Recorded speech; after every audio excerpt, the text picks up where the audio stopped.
d'entre nous ne croient pas que nous sommes aussi mauvais que le voisin d'à côté ou sinon, c'est parce que nous sommes ingrats. Lisons Matthieu 18 23 à 35. Jésus a donné de nombreux exemples pour montrer très clairement l'importance du pardon. Sans pardon, il ne peut y avoir de réconciliation. Il y en a qui disent je pardonne mais je n'oublie pas.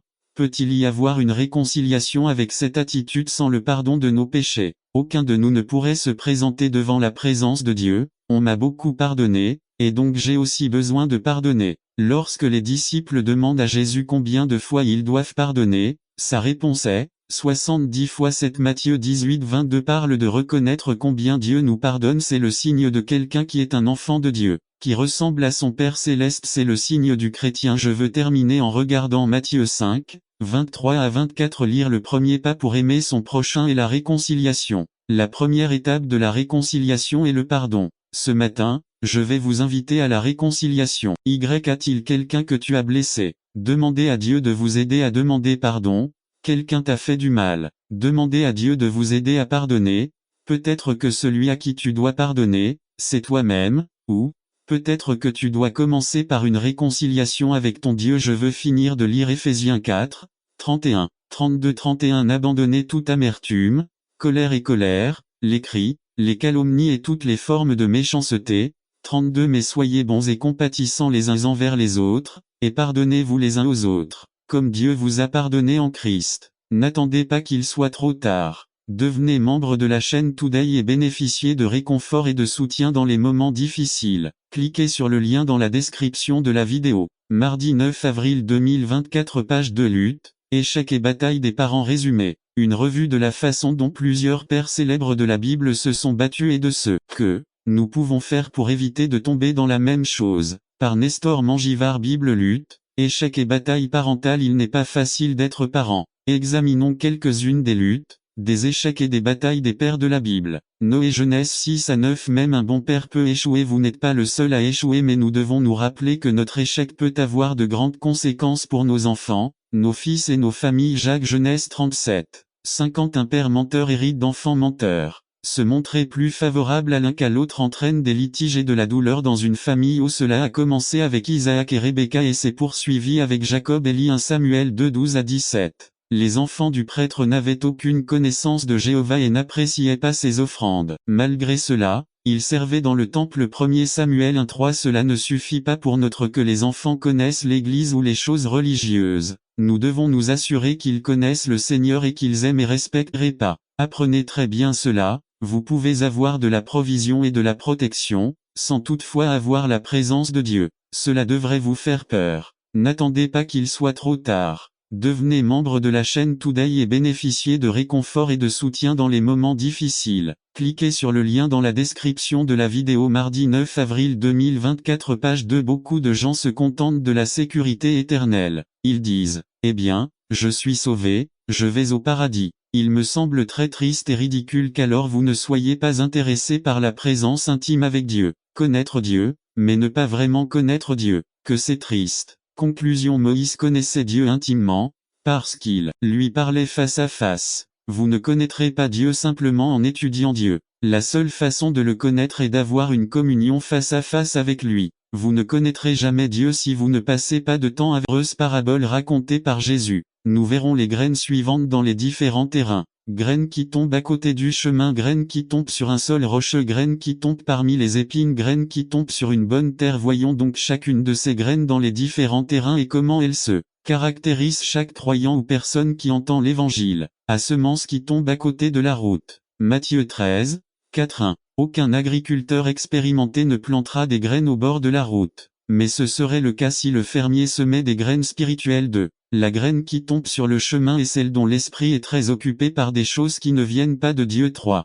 La personne qui permet à ses pensées d'aller au-delà de ce que Dieu dit réellement. 4. La parole de Dieu dit, allez et faites des disciples. Marc 16-15. Nous ne savons donc pas sur quel fondement il y a des graines qui tombent sur un sol rocheux. Matthieu 13-5-1. Les problèmes dans la vie sont nombreux. Jean 16-33 dit, dans le monde, vous aurez des tribulations mais croyez-moi, j'ai vaincu le monde. N'attendez pas qu'il soit trop tard. Devenez membre de la chaîne Today et bénéficiez de réconfort et de soutien dans les moments difficiles. Cliquez sur le lien dans la description de la vidéo. Mardi 9 avril 2024 page 1-2. Beaucoup de nos frères qui ne sont pas restés c'est parce que la graine est tombée sur un sol rocailleux. Ils n'ont rien fait pour gaspiller de l'argent. Le bien racine par la mise en pratique de la parole de Dieu. La prière et le jeûne pour soi-même commencent à s'enraciner dans la vie du croyant. Pour ainsi dit la Biblia. Faites mourir les œuvres de la chair. Romains 8, 13 et 14 disent. Laissez-vous guider par l'Esprit de Dieu. N'attendez pas qu'il soit trop tard.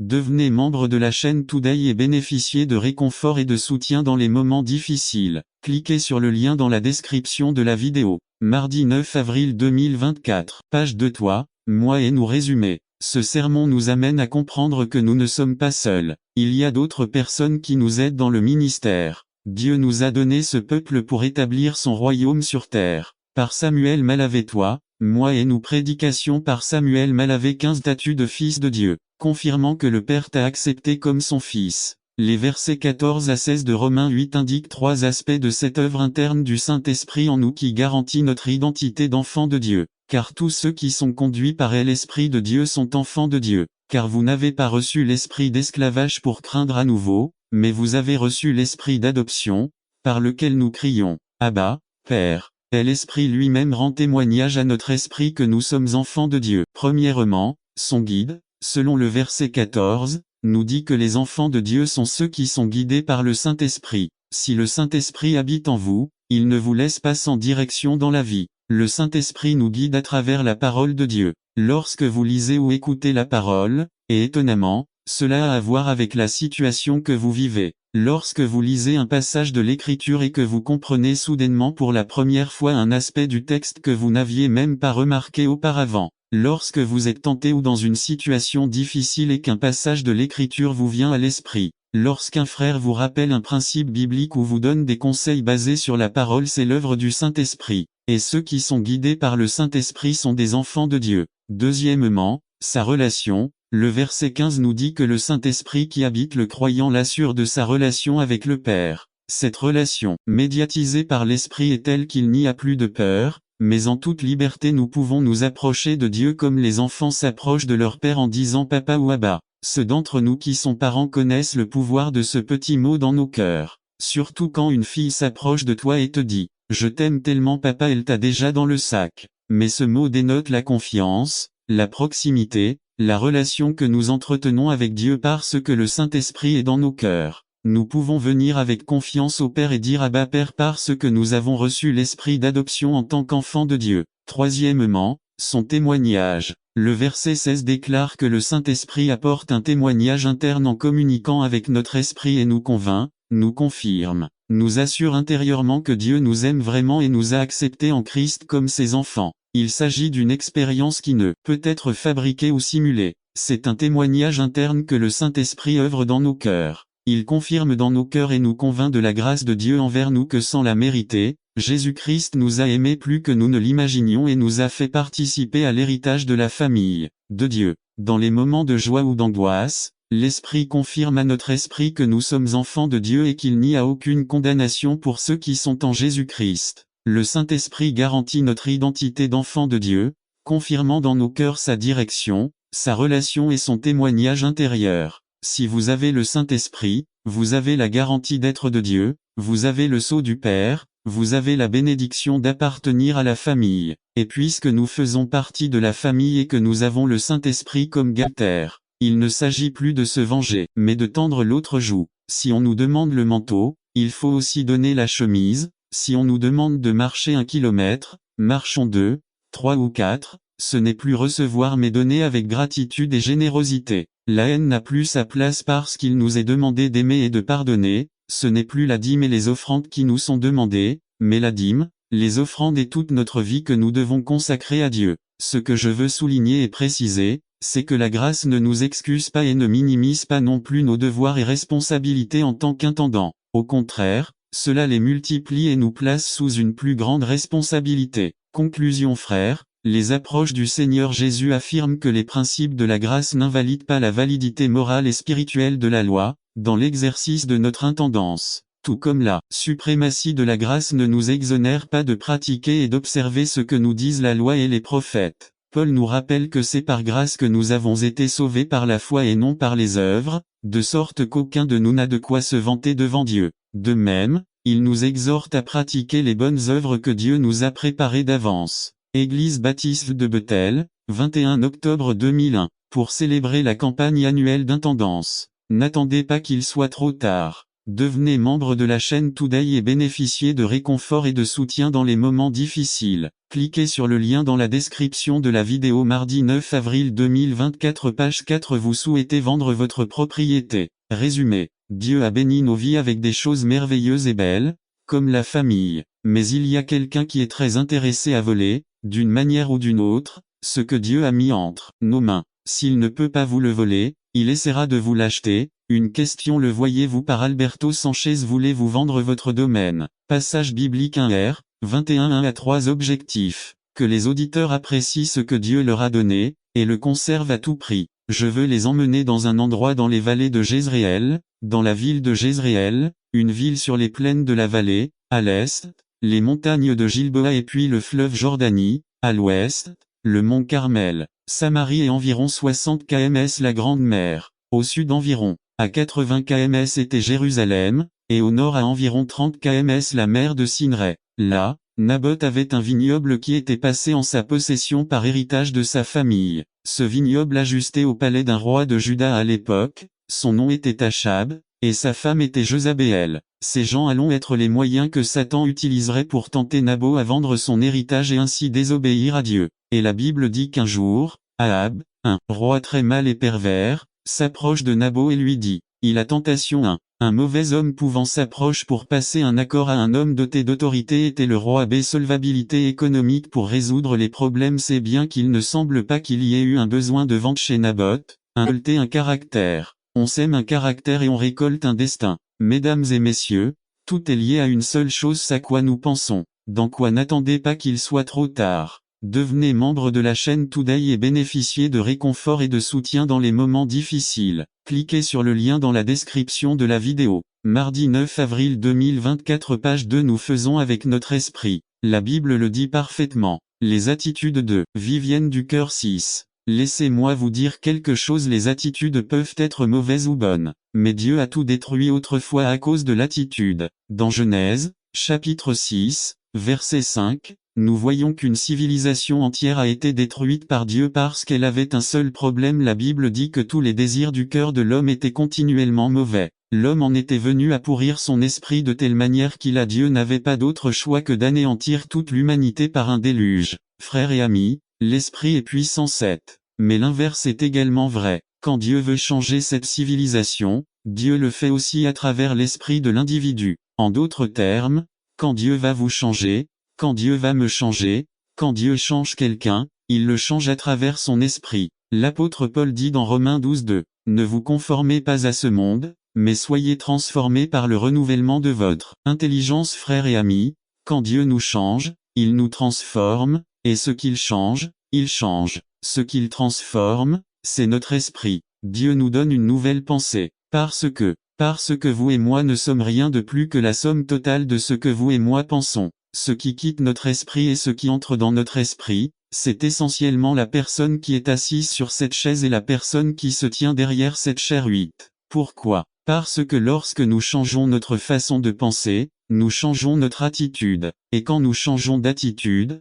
nous changeons nos actions. Et lorsque nous changeons nos actions, nous changeons les objectifs de notre vie. C'est exactement pourquoi Salomon dit à son fils, « Mon fils, garde ton cœur avec diligence. Parce que de ce cœur, de cet esprit, toutes les questions de la vie découlent de là. L'esprit règne, l'esprit contrôle, l'esprit façonne et l'esprit motive tous les domaines de nos vies. C'est là, mesdames et messieurs, la majesté de la vie de la pensée. Mais maintenant je veux que vous voyiez avec moi un deuxième aspect. Regardez avec moi maintenant. 2. Maîtrise de l'esprit. N'attendez pas qu'il soit trop tard. Devenez membre de la chaîne Today et bénéficiez de réconfort et de soutien dans les moments difficiles. Cliquez sur le lien dans la description. Et mon corps. Et de la même manière, il leur donna du vin et dit, ceci est mon sang. Et à ce moment-là, un véritable miracle s'est produit, car à ce moment-là, les disciples ont reçu non seulement du pain et du vin, mais aussi le corps et le sang de leur Sauveur Jésus-Christ. Et il ne fait aucun doute qu'ils ont reçu le corps et le sang de Jésus et qui en découle.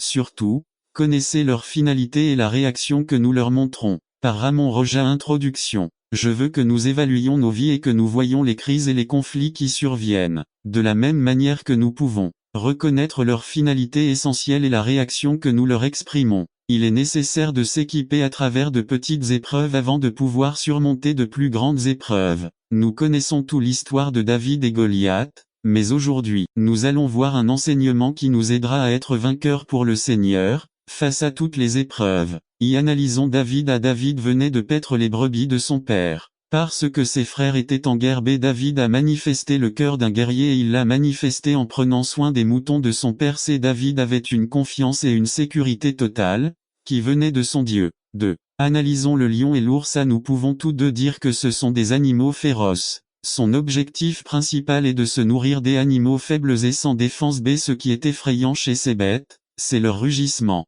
C'est leur arme principale pour créer peur et confusion chez leurs victimes. C'est face aux deux animaux, David a eu le courage de se battre avec eux et de les vaincre. Analysons notre vie. Le fait d'aller à l'église ne nous garantit pas la victoire sur le lion et l'ours. Le fait que nous ayons accepté Jésus comme notre sauveur personnel ne nous garantit pas la victoire sur le lion et l'ours. C'est tant que nous n'aurons pas une attitude de conquête à l'égard du lion et de l'ours, nous ne pourrons vaincre le géant. Dès notre marche quotidienne se confronte à des crises et des conflits qui veulent nous détruire. Son but est de placer la peur dans nos vies et c'est là que nous devons décider d'être des conquérants. Eh bien, ce sont ces lions et ces ours qui nous prépareront à vaincre le géant.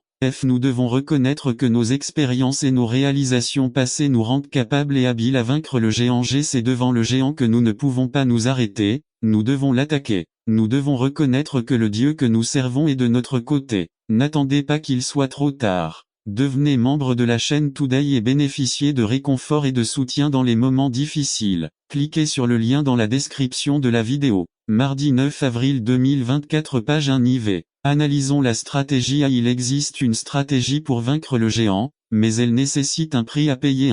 Du temps. Combien de temps donnez-vous au Seigneur? 2. Prière. Quel type de prière adressez-vous au Seigneur? Prière pour vos demandes et plaisirs, ou prière pour vouloir faire sa volonté? 3. Dévouement. Dans quelle mesure êtes-vous prêt à servir le Seigneur? 4. Permanence. Dans quelle mesure êtes-vous prêt à rester dans le baptême du feu, reconnaissant qu'une plus grande victoire vous attend? Conclusion. En tant que chrétiens, nous devons reconnaître qu'il viendra des moments dans nos vies où nous devrons vaincre le lion et l'ours. Mais le jour où vous devrez affronter votre géant viendra. À moins que vous n'ayez reconnu la puissance et l'aide de Dieu pour vaincre le lion et l'ours, vous ne pourrez pas vaincre votre géant. C'est pourquoi vous devez avant tout vaincre vos désirs charnels avant de pouvoir être spirituellement prêt. Part entière a été marquée par la pauvreté. Il était sans abri. Luc 9,58. Il a choisi de dépendre de la charité des quelques amis qu'il a réussi à rassembler, plutôt que de créer une nourriture abondante pour subvenir à ses propres besoins. Il n'avait ni terre, ni parcelle, ni palais, ni argent stocké dans les banques. À l'heure de sa mort, il dut confier sa mère aux soins d'un de ses disciples, et il semble que tous ses effets personnels se limitaient aux vêtements qu'il portait, et que le jour de sa crucifixion ils furent distribués parmi les soldats en cette matière. Rien n'est plus remarquable que la différence entre les projets du Seigneur Jésus et ceux de beaucoup de ceux qui prétendaient être ses disciples et amis. Jésus n'a pas conçu un plan pour devenir riche, et il a toujours parlé avec la plus grande clarté des dangers liés à l'accumulation de biens. Il s'est placé parmi les personnes les plus pauvres de sa vie, et rares sont ceux qui n'ont pas eu autant de choses à laisser à leurs amis ou à alimenter la cupidité de leurs futurs héritiers. Il est mort pauvre. Il n'a fait aucun testament pour distribuer son héritage, puisqu'il n'avait rien à disposer. Il savait très bien l'effet qui se produirait s'il avait accumulé des richesses et devait les laisser derrière lui pour les distribuer à ses partisans. C'étaient des gens imparfaits et même au même endroit sur la croix, ils auraient été anxieux et engagés dans des discussions, comme cela arrive généralement lors des funérailles de quelqu'un de très riche. Jésus voulait que ses disciples ne soient pas détournés du grand travail auquel il les avait appelés par les richesses qu'il leur avait léguées. Il ne leur a même pas laissé de souvenir matériel comme un mémorial à son nom. Ce fait que le Christ soit devenu pauvre est surprenant parce que il avait le pouvoir de choisir la voie par laquelle il viendrait. Il est peut-être venu dans la condition d'un prince splendide. Il aurait pu monter dans une calèche ou vivre dans un palais majestueux. Il a peut-être vécu avec la magnificence d'un roi oriental et a peut-être légué de grands trésors à ses disciples, des trésors plus grands que ceux de Salomon ou de tout autre roi célèbre. Et si Jésus était venu vivre majestueusement sur cette terre, s'il avait amassé de grandes richesses et s'il avait recherché les possessions terrestres comme tout le monde, il aurait simplement fait ce qui était juste et convenable. N'attendez pas qu'il soit trop tard. Devenez membre de la chaîne Today et bénéficiez de réconfort et de soutien dans les moments difficiles. Cliquez sur le lien dans la description de la vidéo. 9 mars, avril 2024 page 2. Mais il a simplement décidé de ne pas le faire. Le bel hymne que nous trouvons dans Philippiens 2, 5 à 11 nous donne une représentation exacte de ce que signifiait l'incarnation du Christ. Son humiliation, son appauvrissement furent tels qu'il devint non seulement un homme, mais prit la forme d'un serviteur. Il est devenu obéissant jusqu'à la mort, et une mort sur une croix, la plus méprisable et la plus horrible que l'homme puisse concevoir, autrement dit, ou le Créateur devenant semblable à l'une de ses créatures, ou le roi devenant comme l'un de ses serviteurs, ou celui qui donnait des ordres dans tout l'univers, devenant obéissant, ou celui qui donne et soutise parfaite pour tous. Enfin, le chant de Marie nous enseigne que Dieu est fidèle avec son peuple. 54 à 55 Marie se souvient que Dieu a été fidèle avec son peuple en accomplissant ses promesses envers son peuple dès le début avec le Père Abraham. Marie souligne que Dieu est fidèle. Dans cette vie, de nombreuses personnes peuvent vous faire et vous feront de nombreuses promesses. Notre président actuel a captivé beaucoup de gens avec tant de promesses de progrès et de bien-être dans son gouvernement, et même si 3 années de gouvernement se sont écoulées au cours desquelles nous avons très peu vu, nous continuons d'espérer que les choses s'amélioreront. Mais comme pour tout être humain, il existe une énorme possibilité que cela ne nous satisfasse pas. Cependant, vous pouvez être sûr d'une chose, Dieu tiendra absolument toutes ses promesses. La naissance du Messie Sauveur était l'une des nombreuses promesses accomplies que Dieu avait annoncées à son peuple. N'attendez pas qu'il soit trop tard. Devenez membre de la chaîne Today et bénéficiez de réconfort et de soutien dans les moments difficiles. Cliquez sur le lien dans la description de la vidéo. Mardi 9 avril 2024 page 3. Noël doit être un temps de foi et de confiance en Dieu, qui tient toujours toutes ses promesses. Dieu a promis un sauveur et a accompli cette promesse en Jésus-Christ. Il l'a terminée à temps. Dieu n'est jamais en retard dans l'accomplissement de ses promesses. Si Dieu a décidé de faire quelque chose, il peut être sûr que rien ni personne ne l'arrêtera. Il est fidèle. Éprouvez-vous un besoin ces jours-ci? Vous sentez-vous inquiet à propos d'un problème? Écoute ce que te dit le Seigneur. Je ne te quitterai jamais. Je ne t'abandonnerai jamais. Je te tiendrai toujours avec ma main. Noël doit donc aussi être pour nous un message de confiance, car tout comme Dieu a ponctuellement tenu sa promesse d'envoyer son Fils pour nous, il réalisera toutes les promesses qui, comme l'hymne dit, ils sont notre puissante et unique source de soutien pour notre foi. Conclusion. Ce beau poème nous enseigne où notre objectif principal devrait être à Noël. Cela nous apprend à nous préparer ces jours-ci. Je vous exhorte à ne pas perdre de vue les questions les plus essentielles de la période que nous appelons Noël. N'oubliez pas de continuer à méditer et à vous réjouir du salut que Dieu nous a donné, ainsi que de sa miséricorde infinie qu'il nous a donnée en Christ. Ravivez l'espérance de voir un jour, ma fille. Conclusion. En tant que parents, nous devons faire attention à la formation que nous donnons à nos enfants. Dans ce processus, nous devons respecter leur individualité et nous efforcer de maintenir un climat chaud et sûr où nos enfants peuvent se développer sainement. La formation a besoin d'éléments qui ne s'achètent pas avec tout l'argent du monde, comme l'amour, des règles et des limites basées sur les valeurs et les principes de la parole et des paroles d'encouragement. Ils commencèrent à amener des enfants à Jésus pour qu'ils les touchent, mais les disciples réprimandèrent ceux qui les amenaient. Quand Jésus s'en rendit compte, il s'indigna et leur dit, « Laissez les enfants venir à moi, et ne les empêchez pas, car le royaume de Dieu appartient à ceux qui leur ressemblent. Promèneront dans les rues. N'attendez pas qu'il soit trop tard. Devenez membre de la chaîne Today et bénéficiez de réconfort et de soutien dans les moments difficiles. Cliquez sur le lien dans la description de la vidéo. Mardi 9 avril 2024 page 6. Avant que la chaîne d'argent soit brisée, et que le bol d'or soit brisé, et que la cruche soit brisée à la fontaine, et que la roue soit brisée au-dessus du puits, et la poussière retourne à la terre telle qu'elle était, et l'esprit retourne à Dieu qui l'a donné, lui vanité des vanités, dit le prédicateur, tout est vanité. Ec. 12, 1 à 8. C'est la version NKJV dit qu'il a vu une branche d'amandier dès le bâton d'Aaron produisait des amandes et était réservé, il attendait comme un signe au peuple rebelle que Dieu leur faisait miséricorde et ne le faisait pas, ils sont morts. Le prédicateur de l'Ecclésiaste exhorte le lecteur et l'auditeur à se souvenir de son Créateur dans les années de sa jeunesse avant que votre jour de mort n'arrive et que vous n'entriez dans le jugement de Dieu. Quand l'amandier fleurit, c'est à ce moment-là que Dieu exécute ses jugements. L'amandier fleurit avant que ses feuilles ne poussent, et c'est le premier qui se réveille pour fleurir après l'hiver. C'est pourquoi on l'appelle l'arbre éveillé ou le vigilante. Il fleurit en janvier et porte ses fruits en mars. Cela souligne que Dieu est également éveillé, vigilant et conscient de ce qui se passe sur terre. Même si les conditions dans lesquelles se trouvait Israël n'étaient pas prometteuses, Dieu est conscient de l'expérience qu'ils traversaient d'eux. Ils ont dû être confrontés aux mêmes questions que nous nous posons. Pourquoi ai-je attrapé un cancer, alors que j'ai si bien pris soin de moi? Pourquoi ai-je perdu ou n'ai-je pas trouvé de travail, si j'ai toujours essayé d'être fidèle? Pourquoi les tremblements de terre, les ouragans, la guerre, la dévastation? Parce que pourquoi 3. Le savez-vous? Santiago ne répond pas à ces questions, même si aborder ce sujet aurait été la chose la plus appropriée à l'époque. Le projet de Santiago n'est pas de résoudre l'ancienne question de savoir pourquoi un Dieu d'amour permet la souffrance. 4. L'intérêt de Jacques est simplement d'affirmer que Dieu n'est pas la cause d'épreuves externes, ni d'épreuves internes. La tentation. 5. La racine qui provoque la tentation ne vient pas de Dieu. Dieu ne peut pas être blâmé pour la tentation qui survient lorsque je suis seul à regarder une vidéo, ou lorsqu'aucune connaissance n'est là. On ne peut pas reprocher à Dieu d'être tenté de conduire à une vitesse excessive et d'avoir ensuite un accident. Et on ne peut pas blâmer Dieu pour mon entrée dans le monde parce qu'un membre d'église m'a méprisé, mon mari m'a trahi, le patron m'a viré, le migrant m'a attrapé. Ne blâmons pas Dieu.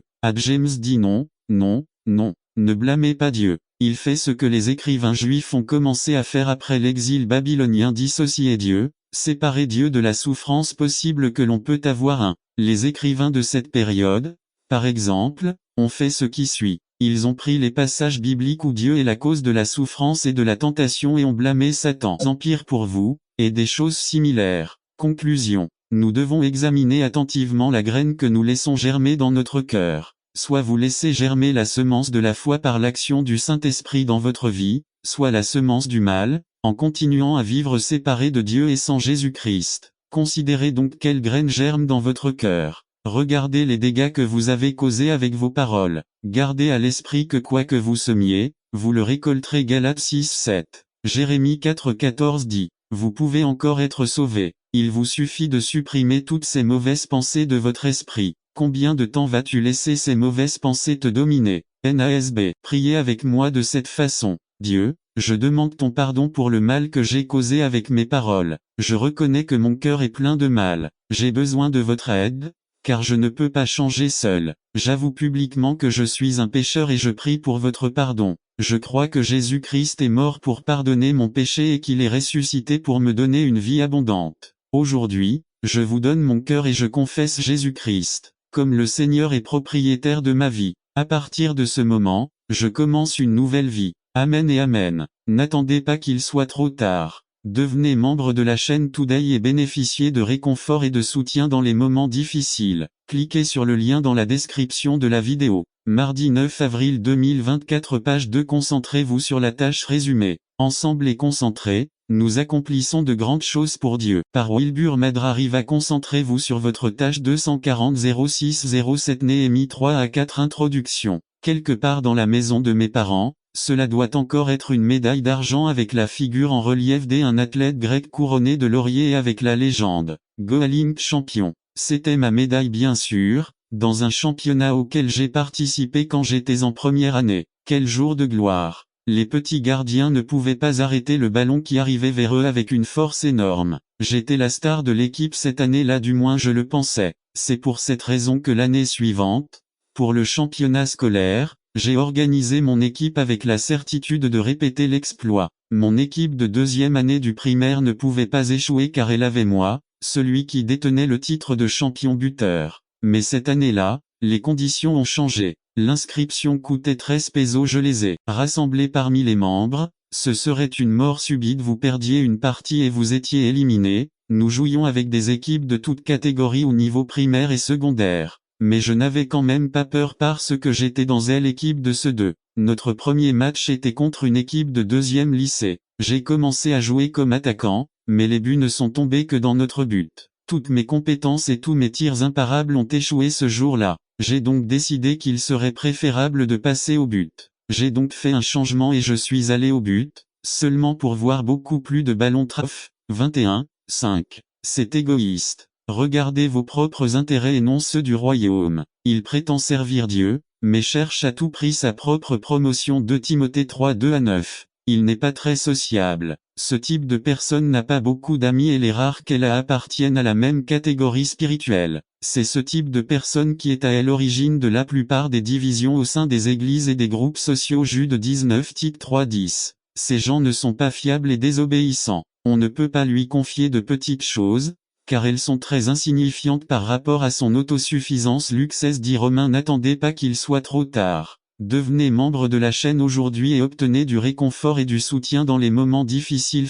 Cliquez sur le lien dans la description de la vidéo. Mardi 9 avril 2024, page 1-12, 3. Ils chercheront toujours les projecteurs et les premières places dans les réunions. 3 Jean 9 Luc. D'huile en cendre sur la terre, aux yeux de tous ceux qui vous regardent. 28, 19. Tous ceux du peuple qui t'ont connu seront étonnés de toi. Tu seras une horreur et tu cesseras de l'être pour toujours. 3 Conséquences de la rébellion. La Bible dit que 1 Il fut ôté de la gloire de Dieu, 2 Jeté à terre. 3 Désarroi des nations. 4 Il cessa d'exister pour toujours. 4 Forces spirituelles du mal. Les forces spirituelles du mal dans les régions célestes qui surgissent en rébellion contre Dieu et son plan éternel pour l'humanité, sont le début et la cause du comportement de nombreux individus au sein des églises d'aujourd'hui. Éphésiens 6-12. La rébellion sera toujours incitée et transmise à l'homme par Satan et ses démons. Jean 8-44. La rébellion est la principale cause pour laquelle un individu est hostile au sein d'un établissement chrétien, causant ainsi beaucoup de dégâts à l'œuvre de Dieu. Celui qui se laisse emporter par la rébellion est capable d'inciter les autres à le suivre dans sa débauche. Cette personne est un agitateur, elle va tenter d'injecter son poison dans les masses ou dans des petits groupes. Lorsqu'il est repoussé par quelqu'un en raison de sa mauvaise attitude, il répond et agit violemment parce qu'il a été découvert dans ses plans. 5 Attitude de leadership envers un antagoniste. Le mot antagoniste signifie contraire, divergent, opposé, insatisfait, rival, adversaire, etc. Avec les qualités et caractéristiques qui représentent un tel individu, vous devriez déjà avoir une véritable image de ce que sera le comportement d'un tel individu au sein d'une congrégation. Si les dirigeants ignorent l'attitude d'un antagoniste, cela peut causer de grands ravages et entraîner des conséquences fatidiques pour l'Église du Seigneur. Le succès d'un antagoniste réside dans le temps qu'on lui donne. N'attendez pas qu'il soit trop tard. Devenez membre de la chaîne Today et bénéficiez de réconfort et de soutien dans les moments difficiles. Cliquez sur le lien dans la description de la vidéo.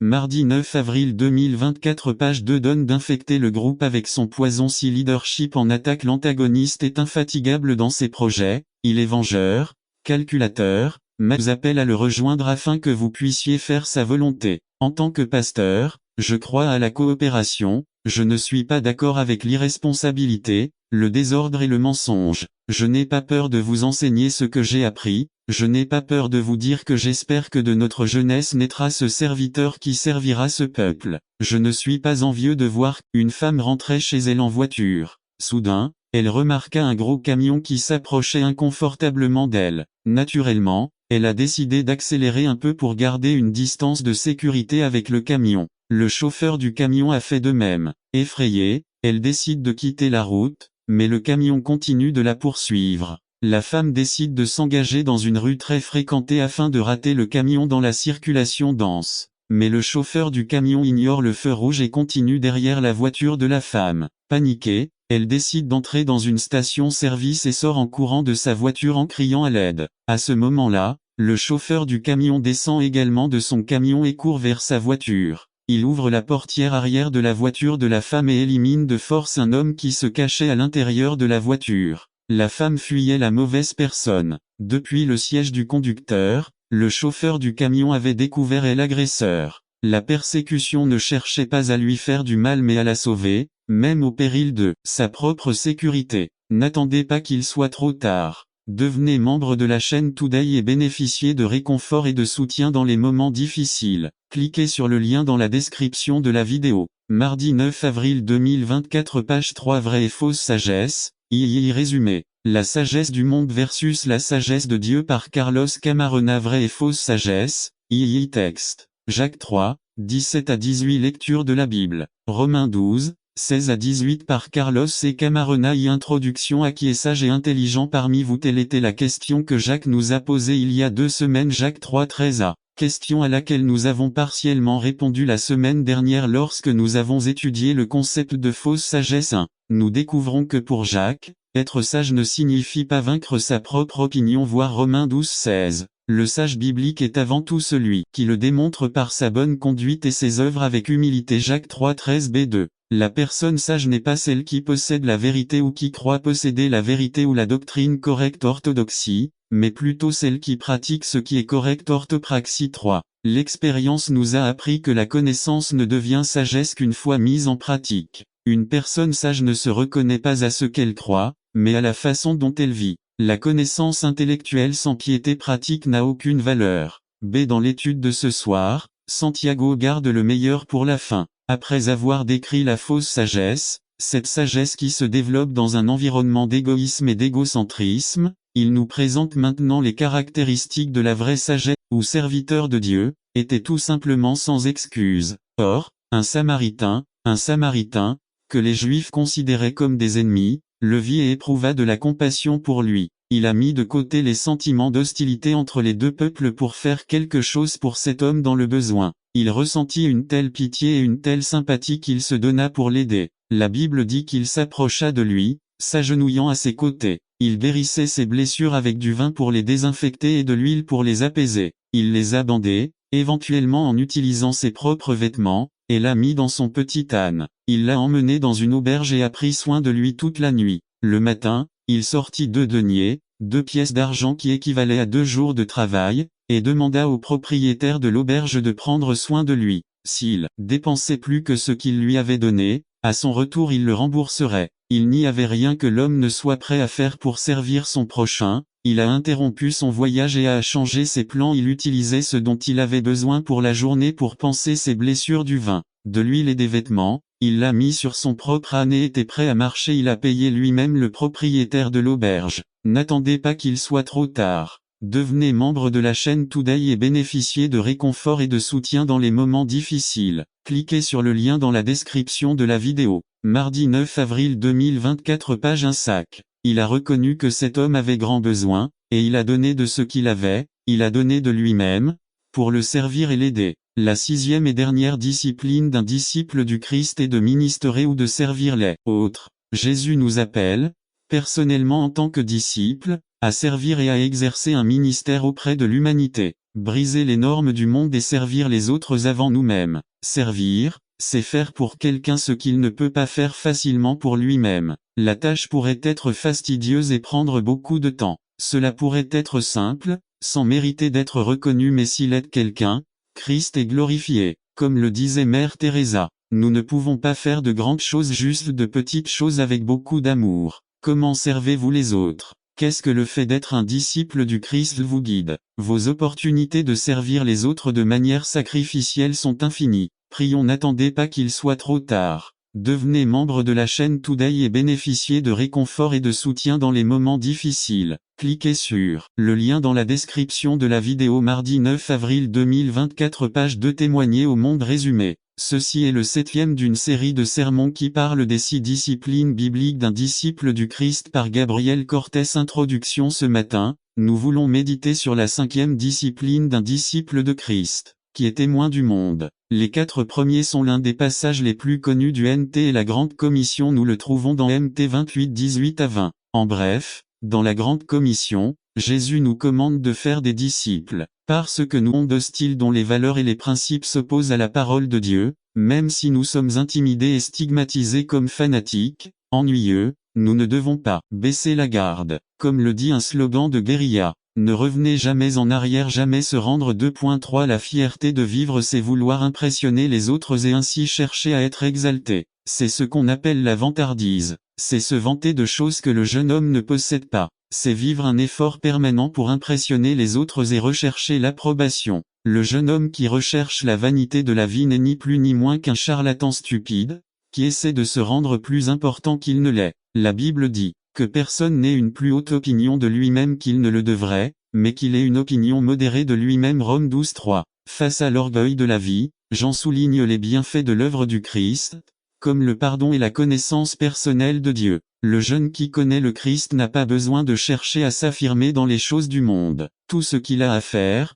c'est de se rappeler qui il est et ce que Christ a fait pour lui. Mon cher jeune homme, tu ne peux échapper à l'obligation d'être différent du monde. Nous parlons d'une différence mais pas d'une indifférence. En tant que chrétiens, nous devons être différents en tout. Que voient en vous vos amis, camarades de classe et même les membres de votre famille qui ne connaissent pas Christ? Êtes-vous différent d'eux? Ou faites-vous partie de la foule? 3. Ils ont consacré tous leurs efforts à pratiquer le mal au lieu de la volonté de Dieu. V17. Le monde finit avec ses mauvais désirs, mais celui qui fait la volonté de Dieu demeure pour toujours. V17. Mes jeunes bien-aimés, Jean nous met en garde contre les dangers des ténèbres et la nécessité de marcher dans la lumière. Le principal problème de notre génération est d'avoir mis de côté la parole de Dieu. Aujourd'hui, nous voyons une société intellectuelle, dédiée à la technologie, à la recherche scientifique, pleine de connaissances, mais avec un manque d'ignorance concernant les principes divins. Ce que nous devons faire, c'est revenir à une façon de penser et d'agir qui soit biblique et claire. Puisse-t-il aider nos jeunes à ne pas se laisser contaminer par la corruption du monde. Il n'y a pas de place pour la neutralité ici.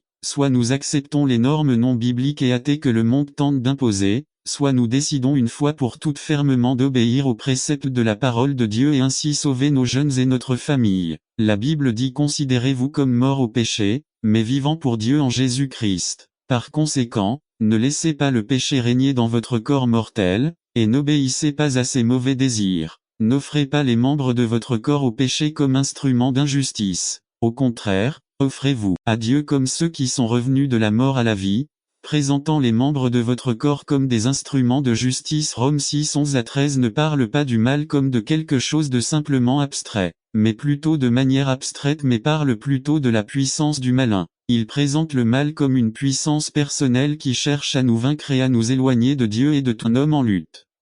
Il recherchait la popularité auprès du peuple de. Il voulait gagner son chemin. Cela l'a amené à faire les mauvaises choses. 1. Il a suivi ce qu'il pensait qui le rendrait populaire au lieu de ce qu'il savait être juste. 2. Il a parlé sans sagesse pour se glorifier. 3. Il a enfreint les commandements de Dieu. Finalement, il perdit la popularité qu'il recherchait. 2. Le royaume pour ses enfants. 3. Le contact avec Dieu. En fin de compte, regardons Judas. Il a eu la plus grande opportunité de tous ces hommes. J'ai passé 3 ans à vivre avec Jésus. 2. J'ai vu les miracles. A reçu un enseignement direct du Fils de Dieu. B. Pourquoi Judas a-t-il trahi le Messie? De nombreuses raisons ont été avancées. La Bible dit qu'il l'a fait pour l'argent. 1. Lisons Matthieu 26, 14-15. N'attendez pas qu'il soit trop tard. Devenez membre de la chaîne Today et bénéficiez de réconfort et de soutien dans les moments difficiles. Cliquez sur le lien dans la description de la vidéo. 9 mars, avril 2024. Page 2. A. Que me donneras-tu si je te le donne? B. Cela semble moche. 2. Jean 12:6 le confirme. Lire. A. Il était le trésorier. B. C'était un voleur. C. Il craignait que C. Judas a perdu le combat lorsqu'il a choisi de rechercher un gain financier au lieu de la vie éternelle que Jésus lui avait offerte. Nous avons vu la vie de 3 hommes qui, à première vue, auraient eu la vie idéale. Qu'ils aient perdu le combat doit être quelque chose d'effrayant pour tout le monde. Chacun d'eux a fini par se suicider. Une tragédie au lieu d'une victoire. Avez-vous du mal avec l'une des choses qui les a vaincus? Le désir d'argent, le désir de popularité, le désir sexuel? Aucune de ces choses n'est mauvaise en soi. Seulement lorsqu'elle vous contrôle et remplace ce que Dieu veut pour votre vie. Notre société met beaucoup l'accent sur ces choses. Regardez la télévision. Jésus nous a appris quelque chose de différent. Lire Luc 9:25. N'attendez pas qu'il soit trop tard. Devenez membre de la chaîne Today et bénéficiez de réconfort et de soutien dans les moments difficiles. Cliquez sur le lien dans la description de la vidéo. Mardi 9 avril 2024. Page 3. Le mouton résumé. Une description des différentes sortes de moutons trouvés dans les églises. Donnez une description des attributs de la bonne brebis. Par Nestor Mangivard. Les brebis. Jean 10:1-5. 14 Introduction. On trouve de nombreux bergers dans la Bible. Caïn a fait paître Joseph, Moïse et David. Dans Jean 10, Jésus se présente comme un berger, le bon berger, et appelle son peuple sa brebis. Lire Jean 10 1 à 5, 14. Ce matin, nous examinerons 4 types de brebis, leurs caractéristiques et la signification que cela a pour nous l'Église aujourd'hui. Les 4 sortes de brebis à solitaire. Celui-ci aime être éloigné des autres moutons. Il pense que les autres sont soit trop sérieux, soit trop immatures pour être avec eux. Beaucoup d'entre eux ne s'approchent pas non plus parce qu'ils ne veulent pas qu'on leur enlève leur laine. Malheureusement, cette même laine recouvre souvent leurs yeux et ne les aide pas. Cela permet de voir les loups qui viennent les dévorer, afin qu'ils puissent obtenir la vie éternelle. 6. Notre patience dans les souffrances. 1 Pierre 4 12 à 13. Bien-aimés, ne soyez pas surpris de l'épreuve ardente qui s'est abattue sur vous, comme si quelque chose d'étrange vous arrivait. 13 Mais réjouissez-vous parce que vous participez aux souffrances de Christ, afin que tu puisses aussi te réjouir d'une grande joie de la révélation de sa gloire. N'attends pas qu'il soit trop tard. Devenez membre de la chaîne Today et bénéficiez de réconfort et de soutien dans les moments difficiles. Cliquez sur le lien dans la description de la vidéo. Mardi 9 avril 2024 page 3-7.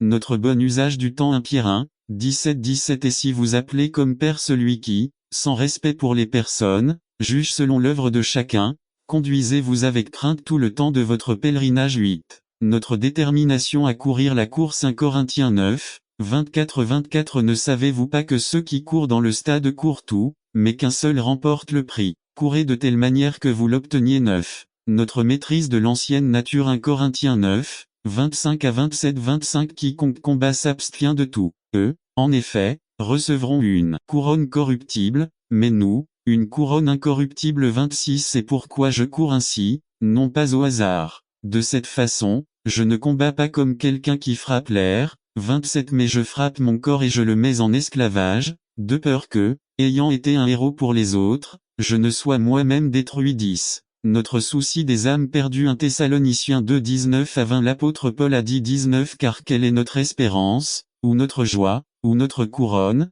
dont je puisse me vanter? Ne l'êtes-vous pas, devant notre Seigneur Jésus-Christ, à sa venue? 28. Notre gloire et notre joie. 11. Notre réaction à la tentation. Jacques 1, 12. Bienheureux l'homme qui endure la tentation, car lorsque vous aurez résisté à l'épreuve, vous recevrez la couronne de vie que Dieu a promise à ceux qui l'aiment. 12. Notre amour envers la venue du Christ. 2 Timothée 4, 8. Enfin, la couronne de justice m'est réservée, que le Seigneur, le juste juge, me donnera en ce jour-là, et pas seulement à moi, mais aussi à tous ceux qui aiment sa venue. Nous avons déjà vu l'événement, voyons maintenant l'examen de l'effet. C'est ainsi que Dieu va nous examiner. 1 Corinthiens 3, 11 à 15. 11. Car personne ne peut poser un autre fondement que celui qui a été posé, qui est Jésus-Christ. 12. Et si quelqu'un bâtit sur ce fondement, de l'or, de l'argent, des pierres précieuses, du bois, du foin, du chaume. 13. L'œuvre de chacun deviendra manifeste, car le jour le déclarera,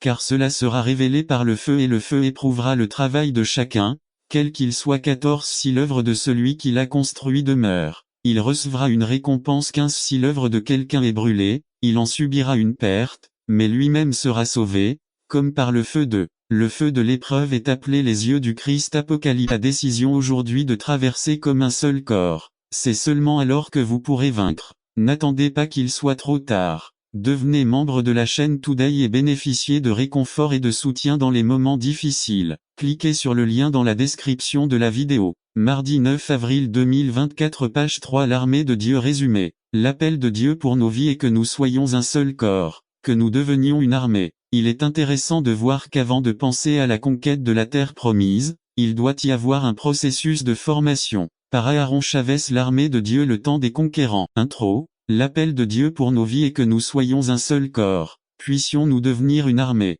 La définition d'une armée est un groupe de personnes organisées pour atteindre un objectif. Cela nécessite évidemment un processus. Mais même le processus ne sera pas bénéfique si nous ne prenons pas d'abord une décision, une détermination et un engagement. Ce sont ces éléments qui sont cimentés au cœur de l'équipe gagnante. Et si nous regardons le parcours de 470 ans du peuple d'Israël avant d'arriver en Jordanie, nous remarquerons que Dieu envisageait de développer ces caractéristiques chez son peuple. Il est intéressant de voir qu'avant de penser à la conquête de la terre promise, il a fallu un processus de formation. L'armée, lorsque vous acceptez de faire partie de l'armée, vous suivez un processus avant de pouvoir être qualifié comme soldat dans cette armée. Tout d'abord, il faut partir de chez soi. Tu quittes papa et maman, et vous vous préparez aux défis et aux changements à venir. En arrivant à la base d'entraînement, ils vous remettent l'uniforme que vous porterez désormais, et tous les outils nécessaires. S'ils ne vous les ont pas donnés, c'est que vous n'en aurez pas besoin.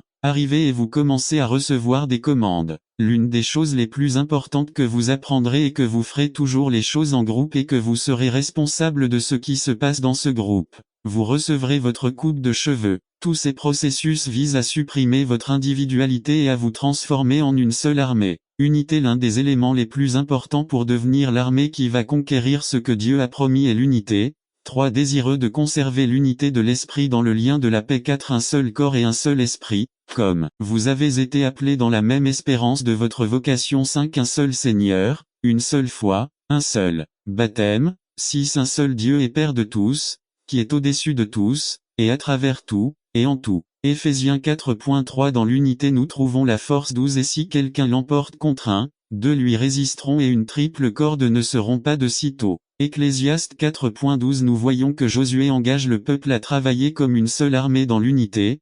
14. Mais vous, tous les puissants et les forts, vous passerez en armes devant vos frères et vous les secourez. 15. Jusqu'à ce que le Seigneur ait donné du repos à vos frères ainsi qu'à vous, et n'attendra pas qu'il soit trop tard. Devenez membre de la chaîne Today et bénéficiez de réconfort et de soutien dans les moments difficiles. Cliquez sur le lien dans la description. La raison pour laquelle ils ont quitté leur emploi est parce que quelqu'un les a mis en colère ou parce qu'ils n'aiment tout simplement pas ce genre de travail, mais quand les temps sont durs et qu'il n'y a rien à manger, il est facile pour eux de blâmer leurs femmes ou leurs enfants ou blâmer les associations caritatives de ne pas leur donner suffisamment de nourriture. Ce genre de personnes existe toujours. Des gens qui refusent d'assumer la responsabilité des décisions qu'ils ont prises. Je ne parle pas de ceux qui ont perdu leur emploi pour cause de force majeure, je parle de ceux qui font quelque chose sans considérer les conséquences qui affecteraient leur mode de vie. Même s'il est vrai que nous n'aurons pas toujours le contrôle sur ce qui se passe autour de nous cette année, il est conseillé de prendre en compte que nous avons le contrôle sur la manière dont nous réagirons à ces situations.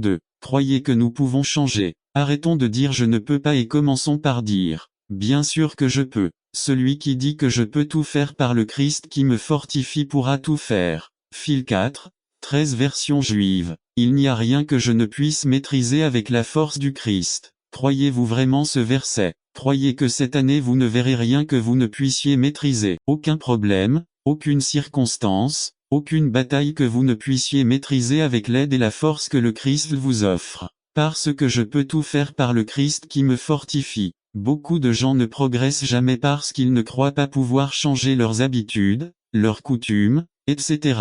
Ils font face à échec après échec, ils reçoivent la nouvelle année avec des pensées amères de l'année dernière, se souvenant de la tristesse et des ressentiments qui sont dans leur cœur sans se rendre compte de la grande opportunité que notre Père ne leur offre pas avec l'année qui commence en nous donnant l'opportunité d'être différents et faire une différence dans nos vies. Beaucoup dans les banlieues préfèrent boire pour oublier les mauvaises expériences de l'année dernière tout en ayant peur d'affronter la nouvelle année. La Bible regorge d'histoires de personnes qui ont changé parce qu'elles croyaient pouvoir changer et ont été touchées et utilisées par Dieu. Un homme nommé Moïse a été appelé par Dieu en disant « Je veux t'utiliser pour être le leader d'une nation ». Moïse a dit « Moi, si je fuis l'Égypte parce que je tue un individu, je suis un meurtrier. Maintenant je suis ici en train de nourrir ces moutons et au milieu de tout cela je suis un bègue et je ne peux pas parler.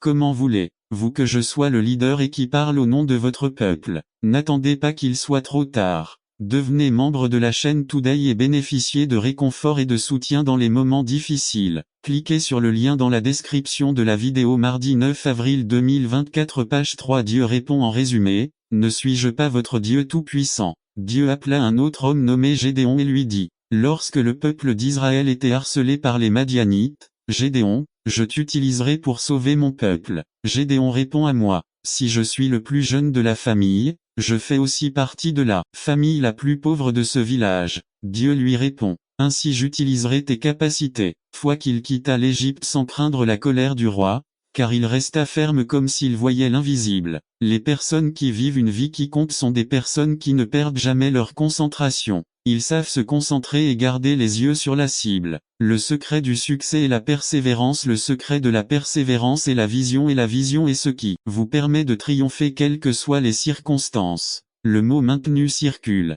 Ce mot signifie préserver, persévérer, rester debout, endurer, soutenir, nourrir, nourrir. Moïse est resté, il a refusé d'abandonner quelles que soient les circonstances, même s'il s'agissait de situations incroyables, de critiques, etc. Moïse a passé la plupart de son temps à attendre le but et la vision de sa vie à venir. N'attendez pas qu'il soit trop tard. Devenez membre de la chaîne Today et bénéficiez de réconfort et de soutien dans les moments difficiles. Cliquez sur le lien dans la description de la vidéo. Mardi 9 avril 2024, page 5 se matérialise. Depuis le moment où Dieu donne la vision à Moïse jusqu'à ce que le peuple soit sur le point d'entrer dans la terre promise, 80 ans se sont écoulés. Êtes-vous prêt à tenir bon jusqu'à ce que Dieu vous donne l'ordre de marcher? Êtes-vous prêt à rester attendre 80, 40, 20, 10 ans ou aussi longtemps que nécessaire pour que le but et la vision que Dieu a pour votre vie se matérialisent? Vous devez garder votre regard sur la vision, sur votre but, sur la cible, sur ce qui en vaut vraiment la peine, sur le Christ.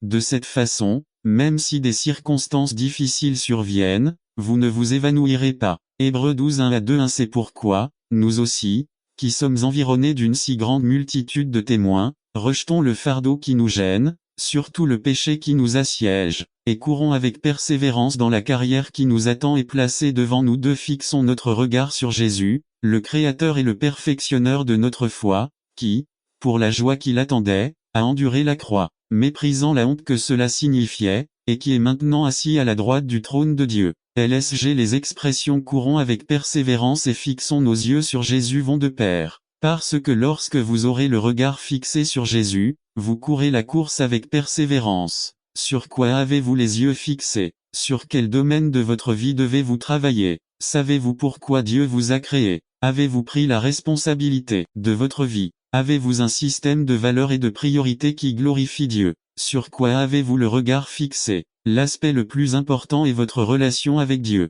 Si vous n'avez jamais établi de relation avec Dieu, faites-le aujourd'hui. La décision vous appartient, choisissez la vie. N'attendez pas qu'il soit trop tard. Devenez membre de la chaîne Toute Loire 1 Pierre 5, 4 Ces positions gouvernementales. 1. Présidents municipaux Luc 19, 17,19 2. Présidents nationaux Apocalypse 2, 26,20 Ta femme. Si vous ne prenez pas soin de vous et ne vous préparez pas, vous mourrez avec vos ennemis. Beaucoup de gens veulent partir plus tôt. Ils veulent entreprendre de grandes choses mais ils manquent de vision. Attendez Dieu. Sois prêt. Si vous avez péché, ne croyez pas que tout va déjà bien et que parce que vous vous sentez fort, vous pouvez vous battre. N'attendez pas qu'il soit trop tard. Devenez membre de la chaîne Today et bénéficiez de réconfort et de soutien dans les moments difficiles. Cliquez sur le lien dans la description de la vidéo. Mardi 9 avril 2024 page 2 de main résumé. Un sermon qui découvrira le potentiel mental que nous avons. Comment l'utiliser pour la gloire de Dieu. Par Samuel Malaf titre. L'esprit sujet. Le contraste entre l'esprit et la chair. Ceci est le deuxième message d'une série de 4 messages sur l'esprit. Record biblique. Romains 7 25 Introduction. La semaine dernière, nous parlions du sujet renouveler notre compréhension. Aujourd'hui, nous poursuivons cette étude très importante sur l'esprit. Aujourd'hui, nous allons examiner le contraste entre l'esprit et la chair. L'esprit est le domaine que Dieu veut atteindre. Il veut éclairer votre esprit à travers la parole. L'esprit est la porte de l'esprit. Ce que vous laissez entrer dans votre esprit détermine ce que votre esprit reçoit et si votre esprit vit ou reste inerte. C'est pourquoi Satan veut mettre tant de pensées dans votre esprit, pensées négatives ou pensées vaines, parce que c'est votre esprit qui décide dans quel royaume vous vivez. Puisque votre esprit est la porte de l'esprit, c'est pourquoi votre esprit peut penser lorsque vous étiez enfant et il peut penser à l'avenir. L'esprit est la seule partie connectée à votre corps qui est transcendantale. L'esprit est connecté à l'âme, à l'esprit et à votre corps. Mais il peut se déconnecter de votre corps et s'entremêler dans l'âme et l'esprit. Or, selon la Bible, l'esprit peut être déconnecté de l'âme, mais l'esprit et l'âme seront toujours ensemble. Y éclairer les yeux de l'entendement. Éphésiens 1 15 à 19 1. Il est bon d'avoir la foi et l'amour. mais nous avons besoin de sagesse et de révélation dans sa connaissance A pour éclairer les yeux de votre entendement B. Connaître l'espérance C. Connaître les richesses de son héritage D. Reconnaître son pouvoir E. La puissance de sa force. 2. Pourquoi éclairer les yeux de l'entendement? Luc 19 Acte 20-25 1. Pour apporter cette compréhension à tous ceux qui ont besoin que leur esprit soit ouvert d'eux. Si nous ne renouvelons pas notre esprit, nous ne comprendrons jamais la parole de Dieu 3. Établir le royaume de Dieu sur terre 4. Nous l'établissons d'abord dans notre esprit, puis sur la terre. Le royaume de Dieu est dans votre esprit 1 Corinthiens 6 9 à 11. N'attendez pas qu'il soit trop tard. Devenez membre de la chaîne Today et bénéficiez de réconfort et de soutien dans les moments difficiles. Cliquez sur le lien dans la description de la vidéo. Mardi 9 avril 2024 page 1. Ce que vous autorisez dans votre esprit décide à quel royaume vous appartenez ici sur terre. À maintenir des pensées saines B. Prendre des décisions. Position de Dieu est-elle un ordre? Parce que notre inclination naturelle est de nier Dieu de quelque manière que ce soit. Si nous